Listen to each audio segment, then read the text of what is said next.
stop to wonder how many of our learned behaviors have we picked up from our upbringing and what we have observed in, let's say, our parents, that we've unconsciously picked up without even realizing it?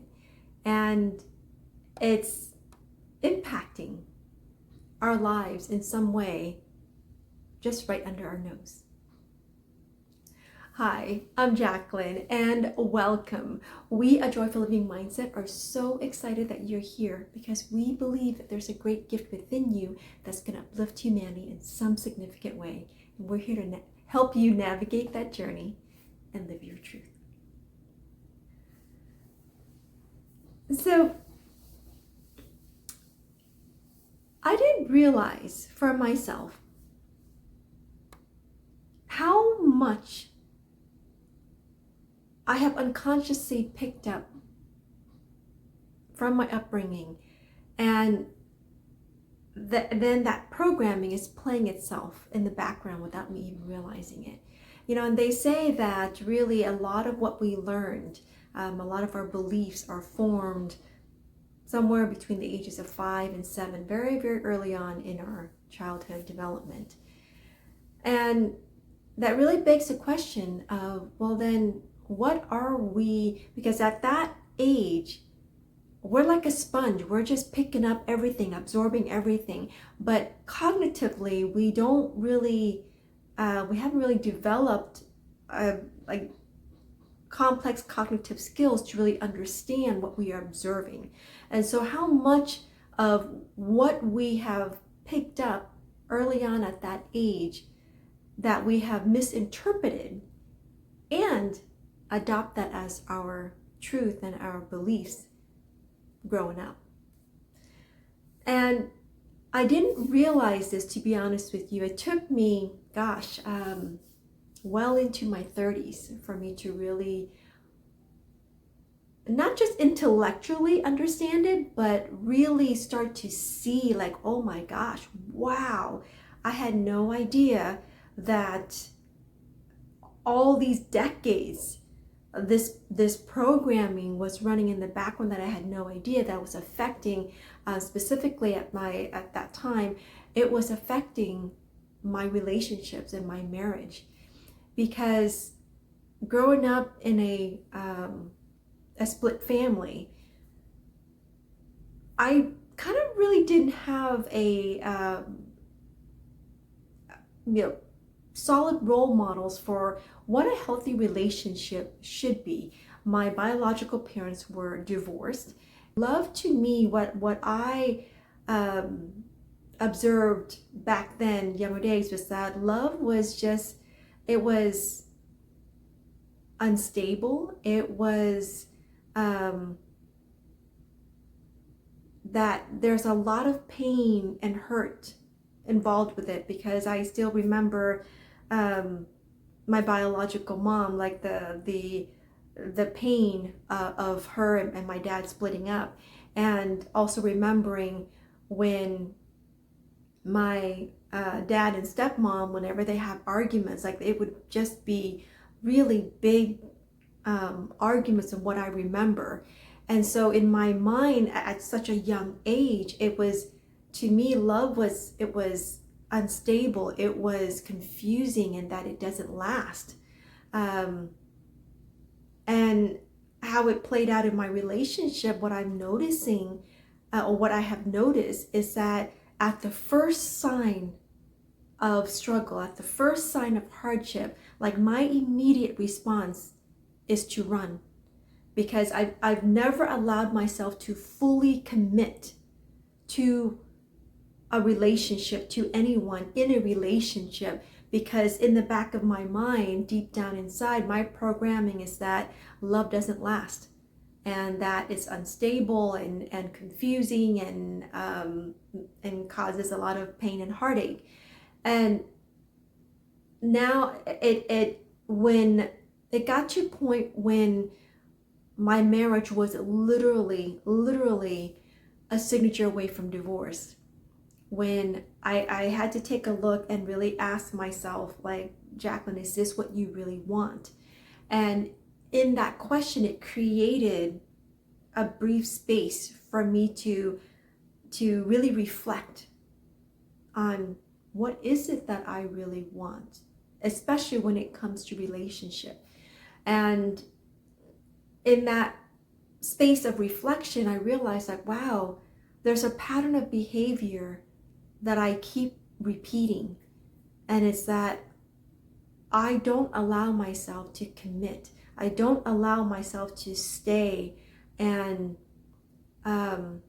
fight for the relationship. I don't believe that my relationships will last. And so therefore I don't commit fully to that. And I think that it was a rude awakening for me, because that realization helped me to understand like, wow, there's a lot of ownership that I need to take. Like there's parts of me inside that was broken that I really needed to work on relationship wise before I can make a firm decision of ending this marriage here. Because at that moment I realized that, wow, there are things in me that I need to work on, right? Because all this time I was pointing the finger and blaming my husband for why the marriage wasn't working out. But then it made me realize that, wow, there are things within me that I need to work out for not just this marriage, but even if I decide to leave this marriage, if I don't work on this issue of my limiting beliefs around marriage and a relationship, any relationship that I get into here on after, I'm going to experience the same thing, just different people, different circumstances, but the general idea would be the same. So, and then if I don't work this out, I would be repeating the mistakes of my parents and then raising my son in a split family. And then I remember how difficult it was growing up in a split family and how confusing it was as well. And I certainly didn't want my son to go through that. And so I want to, with this video, and just really having creating this space for us to really explore in any areas that you may have or are currently experiencing challenges with, whether that be relationship, whether that be career-wise, whether that be financial, whether that be your health, right?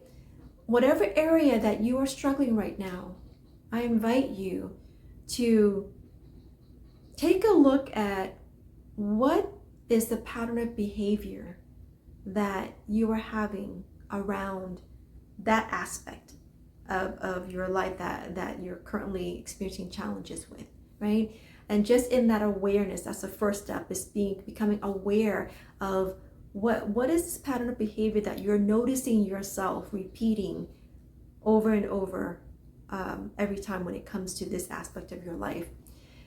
And then really taking a step back and asking yourself like, wow, where did I pick up this behavior? Where did I learn this behavior? And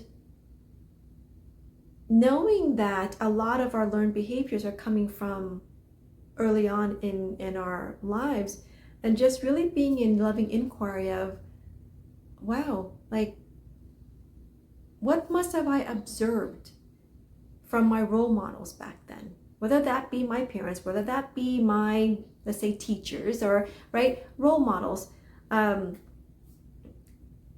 So what is it that I'm observing in my role models around this aspect of my life that I might have inadvertently picked up that's not serving me, right? And really look at like, what was it? What is it that you were believing about that area of your life back then, like your inner child, like your younger self, back then when you were 5 or 7? What might have you believed about that aspect that you've actually been carrying with you all these years or maybe even decades without even realizing it, and it's showing up in your life over and over and over again. And that might be why you are still encountering challenges in that area of your life, right? And then with that awareness, and then you realize that, oh, like in my case, right, I was like, oh, I legitimately believed all these decades that relationships never last. And that's why I never allow myself to commit to anyone in a relationship. And that's why no matter who I meet and how long a relationship is, we will get to a point where I will self-sabotage myself in that relationship so that I don't have to commit to that person in that relationship, because I know that relationships don't last and I don't want to get hurt the way that I've seen my role models get hurt at a younger age, right? And just really being in loving inquiry of bringing to your awareness and uncovering, like, what is it that as a younger child or a younger self version of you have misconceptions about in that area of your life. And now that you know that, right? Now that you see that and you look like, oh my gosh, that's so not true, right? In my case, now that I'm aware that that's what my perception and beliefs around relationship is, right? It's like, oh my gosh, that's not necessarily true. It may not have lasted and worked out for my biological parents, but that doesn't mean that it has to be that way for me as well, right? And so then it's like giving yourself permission to question, is that true? Is that necessarily true? And most cases, rather than not, it's really not true. And then giving yourself permission to creating a new belief around that, right? It's that for me, it's that relationships can be healthy with the right person, right? And relationships can certainly be healthy when I also, not just when I commit to the relationship, but I commit to working on myself. And so that I bring the best version of myself into any relationship that I'm in. And so therefore, any relationship that I'm in will last, right?